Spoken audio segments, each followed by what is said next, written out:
Assalomu alaykum kanalim a'zolari. Safiya taomlar kanaliga xush kelibsiz. Bugun sizlar bilan birga palobob assorti salat yapamiz. Buning uchun bizga ekraninglarda videoda ko'rib turgan mahsulotlar kerak bo'ladi. Normasini o'zingizlar bilasizlar. Kimdir ko'proq tayyorlaydi, kimdir kamroq.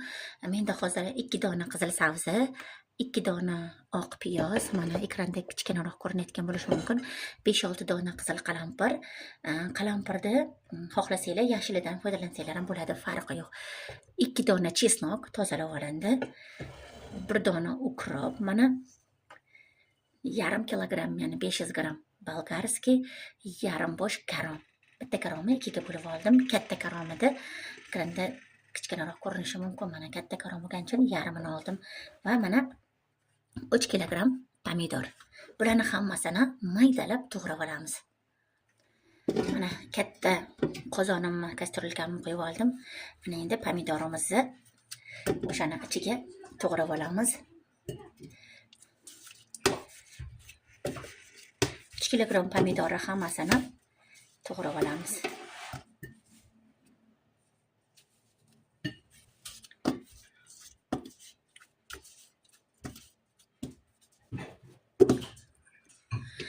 Mana pomidorimizni tayyorlab oldim. Endi 2 dona sabzimizni qirg'ichdan chiqarib olamiz.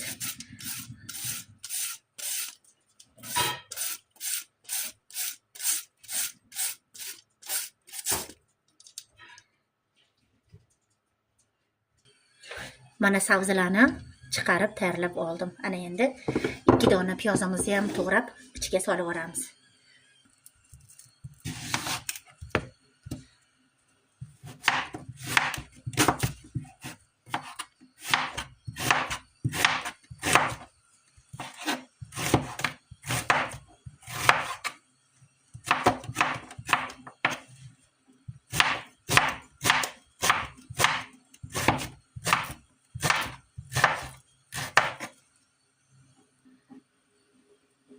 Ikki dona to'g'ralgan piyozimizni ham to'g'rab olingan sabzilarning ustidan joyli qilib joylab olamiz. Hurmatli kuzatuvchilar, mana chesnoklarni bo'lmadim chiroyli chiqishligi uchun shundoq chesnokni ham ustiga solib olamiz. Mana qalampirlarni dumchasini olmasdan solaman, achchig'i chiqib ketmasligi uchun. Dumchasini olsanglar juda ham achchiq bo'lib ketishligi mumkin. O'shani hisobiga dumchasini olmadim. Ana endi oldindan tayyorlab olingan bolgarskilarni ham kichkina qilib to'g'rab olaman.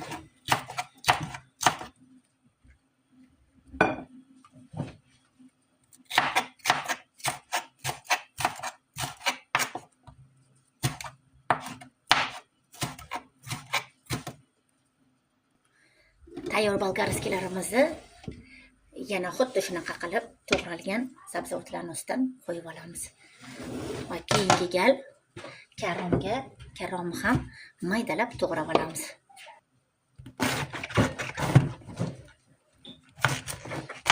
Karomimizni qattiq joyini olib tashlaymiz.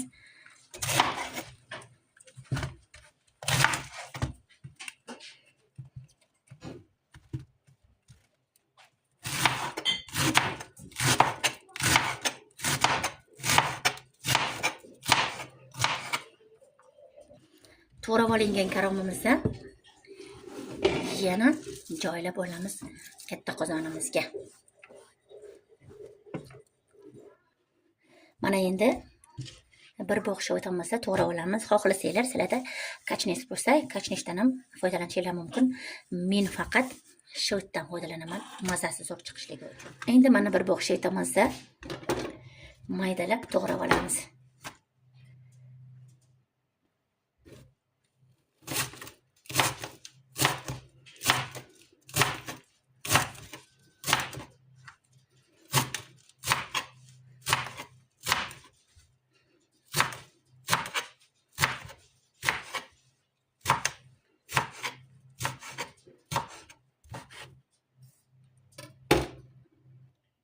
Sabzavotlarning ustiga shovitni ham solib olamiz. Mana salat uchun hamma mahsulotlarimizni bitta qozonga joylab oldik. Mana qozonimni gaz ustiga qo'yib, tagini yoqib oldim. Endi bir cho'mich o'zim ovqatga ishlatadigan yog'imdan solib yuboraman.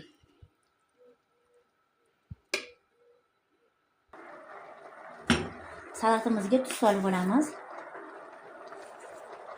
Boshlanishiga 2 qoshiq tuz soldim. Agar kam bo'lsa, o'zingizlar solib olasizlar va yaxshilab aralashtirib qo'yamiz.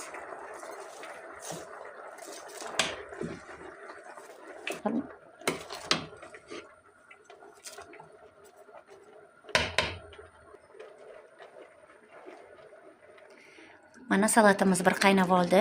Salat bir qaynagandan keyin olovini pastlatib qo'yasizlar. Bir qaynagan vaqtdan boshlab 30 daqiqa qaynatib olamiz, chunki sabzilari qattiqroq bo'ladi. Yaxshi pishmasa, bonkalarimiz otib ketishligi mumkin.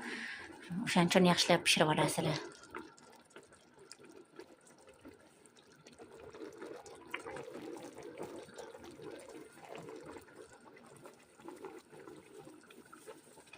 Mana endi bonkalarni yopishga tayyorgarlik ko'ramiz va qopqoqlarimizni strel qilib olamiz.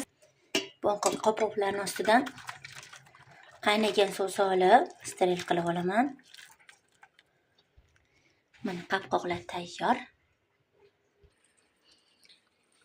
Mana salatimiz tayyor. Ana endi buni bonkalarga solib yopib olamiz. Oldindan strel qilib olingan bonkamizni ustiga voronkamizni qo'yib, salatimizni ichiga solib yopib olamiz.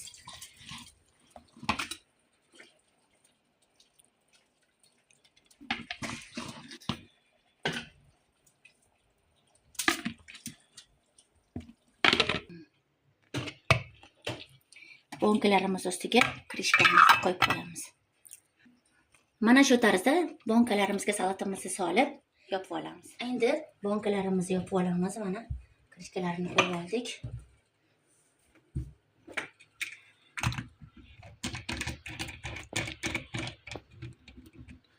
Bismillahirrohmanirrohim.